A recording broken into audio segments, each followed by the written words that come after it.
Hi, I'm Lindsay Sterling. I'm a chef who loves immigrant food. I love it so much that whenever I meet an immigrant, I ask them, will they teach me how to cook their favorite dish from home? And they all say yes, and then I end up in immigrants' kitchens learning these amazing foods. So amazing that I just can't keep all this stuff to myself. So I write the stories and recipes on immigrantKitchens.com, and I teach cooking classes and run special events that help us all share these amazing dishes from around the world. The most recent dish I learned was Salvadorian Pupusas. I met Erica and Herson at the supermarket in the produce aisle, and they told me they'd teach me how to cook their favorite dish from home.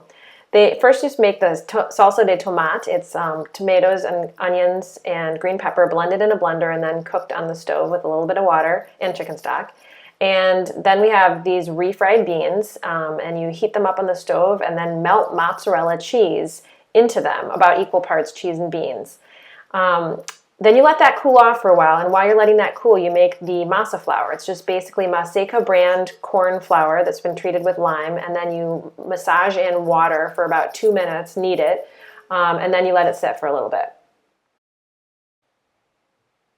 Then you pat it into, make a little ball shape and pat it into a thick patty, and then make a little indentation in your hand and fill the indentation with the bean and cheese filling. And then you wrap the edges around, discard any extra dough that balls up at the top, and then you pat it into a patty. And she just put a little bit of oil on her hands so that the dough doesn't stick to her hands.